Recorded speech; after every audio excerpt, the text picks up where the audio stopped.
Hi guys, for today's video, we're going to cook chicken afritada.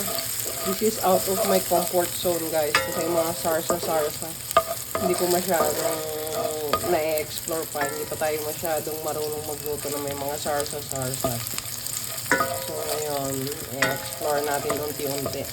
Kaya magluluto tayo ng chicken afritada. Hindi naman ito yung first time ko nag-cook na rin ako dati. Pero hindi ko siya lagi niluluto. Kasi nga, out of my, siya. So, ayan. After na mag-isa yung sibuyas at bawang, ilagay na natin yung chicken natin.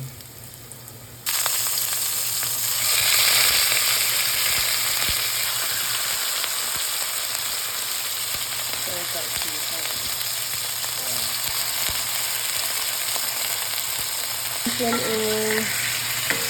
is mixing.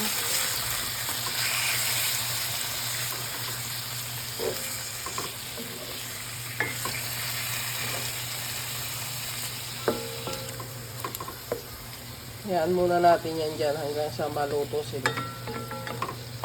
Bago tayo maglalagay ng pampalasa, guys. For now, hayaan muna natin dyan. Guys, dahil ganyan na yung kulay ng chicken natin and lumabas na yung sarili niyang katas, it's time to season. Salt and patis ang gagamitin natin ngayon. Ay, salt and patis. Pepper and patis ang gagamitin natin ngayon, guys. Yan, pepper in, then susunod natin yung patis. Patis in. Tansya-tansya lang, wala nang sukat-sukat. Kutob-kutob lang. Ah, napadami. Napadami ang ating patis, guys. So, let's see kung paano natin mababalance yan. Hindi ko na control ang paghawak.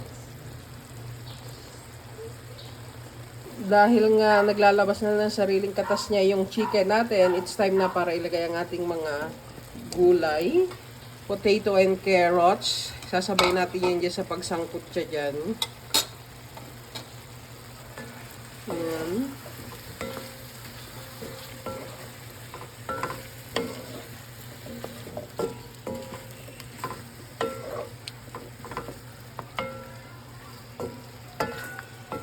Ayan, muna natin yan dyan for a while kasama masangkot siya ng ating mga chicken.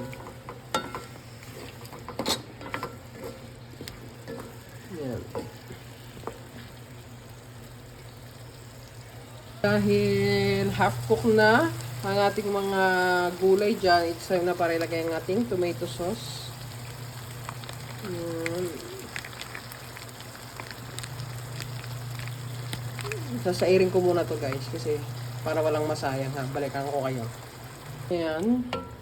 Nilagyan ko ng tubig yung pot para masaid. Then nilagay natin dyan.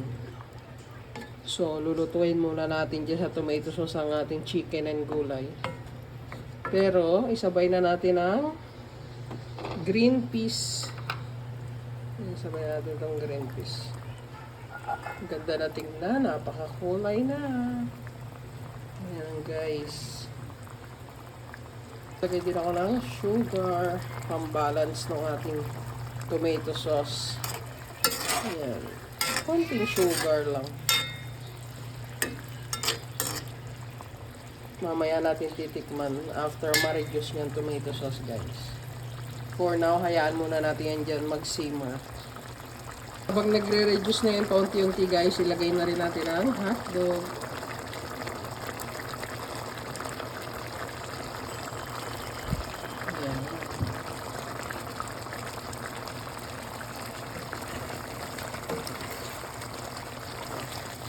Napakakulay.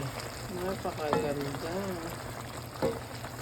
Tapos, hihintayin na lang natin yung ma-reduce, guys. Then, that's it. Luto na ang ating chicken afritada.